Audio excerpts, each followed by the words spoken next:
नमस्कार. नमस्कार सर. आपलं नाव? रेखा दासी दत्तात्रय वानखेडे. आपण कुठून आलात? महाराष्ट्र जिल्हा वाशिम. आपला व्यवसाय काय आहे? शेतामध्ये काम करते. संत रामपालजी महाराजांची गुरुदीक्षा आपण कधी घेतली? तो शुभ दिवस 12/4/2013 मध्ये संत रामपालजी महाराजांची नामदीक्षा घेतली. संत रामपालजी महाराजांच्या शरणात येण्याअगोदर आपण व आपला परिवार कोणती भक्ती साधना करत होतात?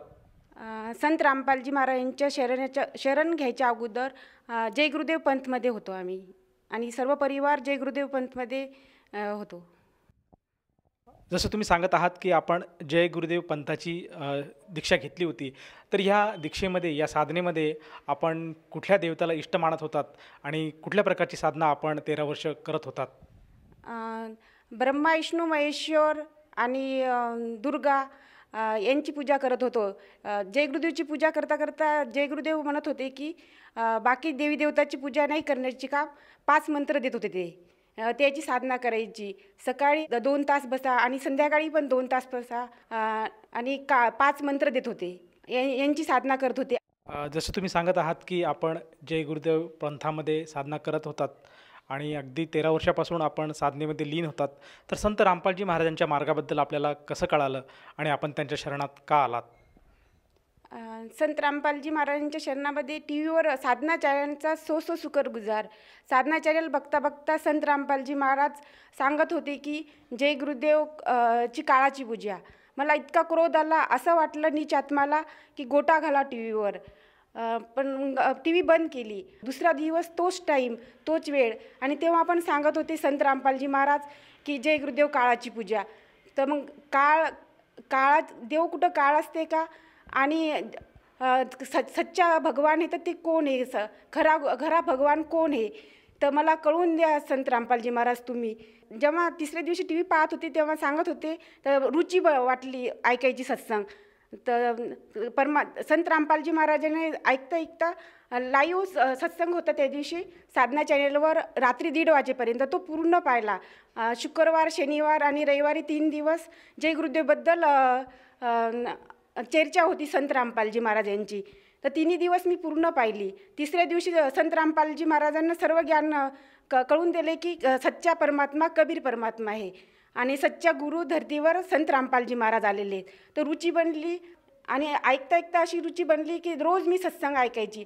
आणि परत प्रेरणा झाली की खाली कॉन्टॅक्ट नंबर होते की ज्ञानगंगा पुस्तक निःशुल्क मागवण्याकरता नंबरवर SMS करा, घरपोच फ्री पुस्तक भेटेल.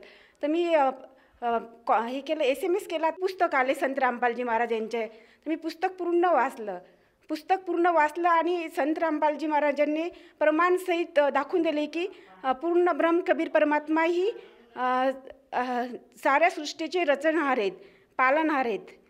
आणि भागवद्गीता, 4 वेद, 6 शास्त्र, 18 पुराण, कुराण, बायबल याच्यामध्ये ज्ञानगंगेमध्ये प्रमाणसहित दाखवून दिले की कबीर परमात्मा ही पूर्ण परमात्मा आहे आणि यांची जानकारी देण्यासाठी संत रामपालजी महाराज धर्तीवर आलेले आहेत. जसं तुम्ही सांगत आहात की सर्वप्रथम आपण संत रामपालजी महाराजांचे जे सत्संग आहे त्याचं श्रवण केलं. त्यानंतर आपण संत रामपालजी महाराजांनी जे प्रकाशित केलेलं ज्ञानगंगा पुस्तक हे आपण फ्री पुस्तक मागवलं आणि त्यातनं आपण ज्ञान अर्जन करून आपल्याला असं जाणवलं की संत रामपालजी महाराज या धर्तीवर आलेले आहेत आणि ते खरी भक्ती सांगत आहेत आणि शास्त्रोक्त भक्ती सांगत आहेत, म्हणून आपण त्या भक्तीकडे आकर्षित झालात. तर मला हे विचारायचं आहे की आपण जेव्हा ह्या ज्ञानाला आपण आकर्षित झालात त्यानंतर आपण संत रामपालजी महाराजांकडे कसे गेलात आणि त्यांच्याकडनं नामदीक्षा आपण कशी घेतली? संत रामपालजी महाराजांची नामदीक्षा घेण्यासाठी मी टी व्हीवर बघता बघता कॉन्टॅक्ट नंबरवर आश्रममध्ये फोन केला. तर मी जय गुरुदेव पंथमध्ये होती ना, तेव्हा माझे पती पण मेले, मुलगी पण मेली.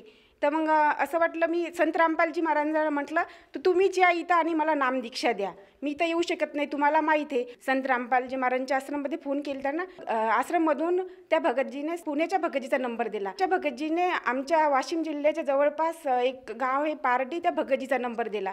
त्या भगतजी घरी आले आणि सांगत होते की हो हे संत आलेले ते इथं, तुम्ही चला, आम्ही एकदा जाऊन आलेलो हो, मला दमाची शिकायत होती आणि मी संत रामपालजी महाराजांच्या इकडे जाता जाता तिकीट काढलं तेव्हाच माझी दमाची शिकायत थांबलेली आहे. आम्ही एकदा जाऊन आलेलो, परत जायचं आहे, चला आमच्यासोबत. तर आई बाबा हे पाठवायला तयार नव्हते त्याच्यासोबत. आणि मग मी पुण्याच्या भगतजीला फोन केला, तर पुण्याचे भगतजी वडिलांसोबत बोलले आणि म्हणत होते तुमच्या मुलीला पूर्ण परमात्माची ओळख झालेली, तुम्ही घेऊन या. तर आम्ही 5 बहिणी हो आणि भाऊ नाही. तर बाबा म्हणत होते की नाही, घरचे काम ते मी येऊ शकत नाही. तर परमात्माही संत रामपालजी महाराजांनी दया केली आणि यवतमाळचे भगतजी त्यांच्यासोबत जायला तयार झाले घरचे. ते 150 जण भगत जाणार होते. त्याच्यासोबत पुण्याच्या भगतजींना सांगितले की हे जाणार आहे, त्यांच्यासोबत तुम्ही येऊन जा. यवतमाळच्या भगतजीसोबत सतलोक आश्रम बरबालामध्ये जाऊन 12/4/2013ला संत रामपालजी महाराजांची नामदीक्षा घेतली. जसं तुम्ही सांगत आहात की आपण संत रामपालजी महाराजांचे जे श्रद्धाळू आहेत, जे भगत आहेत, त्यांच्याबरोबर जाऊन आपण बरबाला स्थित सतलोक आश्रम येथे जाऊन संत रामपालजी महाराजांची गुरुदीक्षा घेतली. मला हे विचारायचं आहे की यानंतर आपल्याला आपल्या जीवनामध्ये काय काय बदल किंवा काय काय अनुभव आपल्याला अनुभवायला आलेत? संत रामपालजी महाराजांची नामदीक्षा घेतल्यानंतर मानसिक आणि शारीरिक आणि आध्यात्मिक तिन्ही लाभ भेटले. शारीरिक मला खूप शरीरामध्ये रक्त नव्हतं, चक्रा यायच्या, कंबर दुखायची, दाढमधून पू यायचा, हे पण लाभ भेटले. आणि मनुष्य जन्म मानव जन्म दुर्लभ है, मिले न बारंबार, तरवर से पत्ता टूट गिरे, बहुर न लगता पार. जन्म मरणाचा फेरा बी चुकला. आणि जय गुरुदेवमध्ये असताना माझी पती मरण पावले. मी असे संत रामपालजी महाराजांचं दर्शन घेता घेता म्हटलं की गुरुजी, माझे पती जय गुरुदेवमध्ये पंत असताना मरण पावले. तर परमात्मा हसले आणि मग संत रामपालजी महाराजांच्या ज्ञानामुळं असं कळलं की आपण जर शास्त्रोकुल साधना केली संत रामपालजी महाराज यांची, तर मागच्या बी पिढीचा आणि समोरही 101 पिढीचा उद्धार होते. तर परमात्मा हसले तेव्हा संत रामपालजी महाराज. तेव्हाहीच कळलं की मला त्यांचा बी उद्धार होते आणि माझा पण जन्ममरणाचा फेरा चुकून मोक्ष प्राप्ती भेटते. मला हे विचारायचं आहे की आपण जेव्हा संत रामपालजी महाराजांच्या शरणात आलात, त्यानंतर आपल्याला जे काही आपली आध्यात्मिक चेतना जागृत झाली आणि आपल्याला मोक्षाचा मार्ग मिळाला, तर आपल्या अनुभवातून आपण आपल्यासारखे जे काही आज श्रद्धाळू परमेश्वराच्या शोधात आहेत, परमेश्वराच्या शोधासाठी वणवण भटकत आहेत, त्याचप्रमाणे देवाच्या मंदिरात जात आहेत, काही उपास व्रतवैकल्य करत आहेत, त्या अशा सर्वांसाठी आपण आपल्या अनुभवातून यांना सर्वांना काय संबोधित करणार? सर्व महाराष्ट्रातल्या आणि सर्व विश्वातल्या लोकांनाही मी संबोधित करत आहे की आज धर्तीवर संत रामपालजी महाराज ही एकमेव खरे संत आहेत.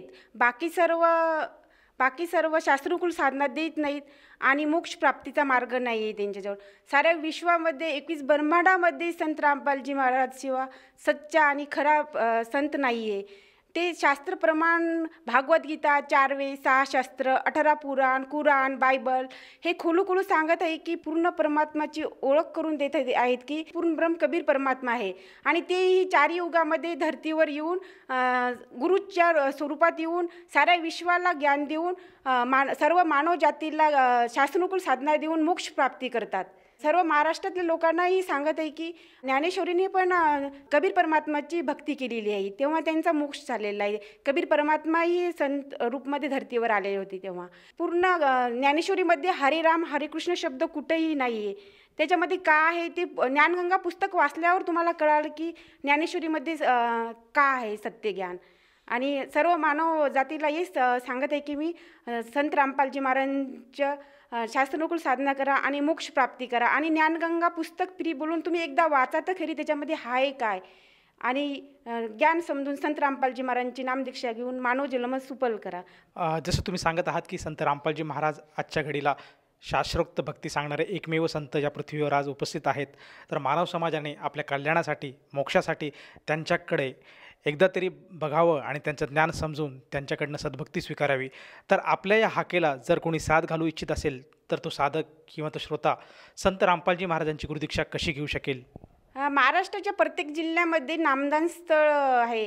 ते या TV चॅनलमध्ये खाली पट्टी येते, त्या कॉन्टॅक्ट नंबर करून प्रत्येक जिल्ह्यामध्ये नामदान स्थळ उघडलेले आहे संत रामपालजी महाराज यांच्या दयेमुळं. तर तुम्ही तिथं जाऊन ज्ञान समजून शास्त्रकुल साधना करून आपलं मानव जीवन सफल करू शकता आणि मोक्ष प्राप्ती करू शकता. जसं तुम्ही सांगत आहात की आज महाराष्ट्रामध्ये प्रत्येक जिल्ह्यामध्ये संत रामपालजी महाराजांच्या दयेने नामदान केंद्राची उभारणी केल्यात आलेली आहेत. तर तिथे जाऊन तो साधक संत रामपालजी महाराजांची गुरुदीक्षा किंवा गुरुमंत्र घेऊ शकतो. मला हे विचारायचं आहे की या गुरुदीक्षेसाठी त्या साधकाला प्रत्यक्ष स्वरूपात किंवा अप्रत्यक्ष स्वरूपात किती पैसे मोजावे लागतात? 1 रुपयाने निःशुल्क नामदीक्षा देतात संत रामपालजी महाराज. साऱ्या विश्वामध्ये संत रामपालजी महाराज ही एक महान संत आहे, महापरोपकारी संत आहे. नशामुक्त, देशमुक्त, सर्व कुरीतीयापासून मुक्त करतात, भ्रष्टाचार मुक्त करून निःशुल्क नामदीक्षा देतात संत रामपालजी महाराज. 1 रुपयाही घेत नाही. धन्यवाद. नमस्कार सर. सतसाहेब.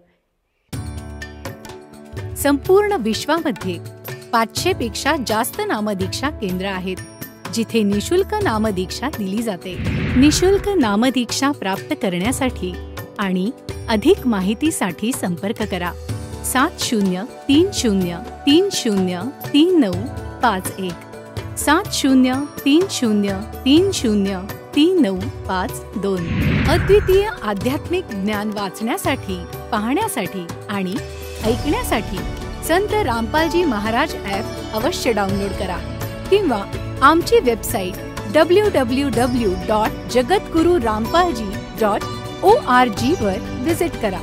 आम्हाला सोशल मीडियावर फॉलो करा. सर्व पवित्र धर्मांच्या पवित्र शास्त्रांवर आधारित प्रमाणित अनमोल पुस्तक ज्ञानगंगा किंवा जगण्याचा मार्ग यापैकी कोणतेही एक पुस्तक निशुल्क मागवण्यासाठी आपण आम्हाला आपले पूर्ण नाव, पूर्ण पत्ता, पिनकोड आणि फोन नंबरसह लिहून 7030303951 किंवा 7030303952 या नंबरवर SMS करू शकता किंवा 7030303950 या नंबरवर व्हॉट्सअप देखील करू शकता.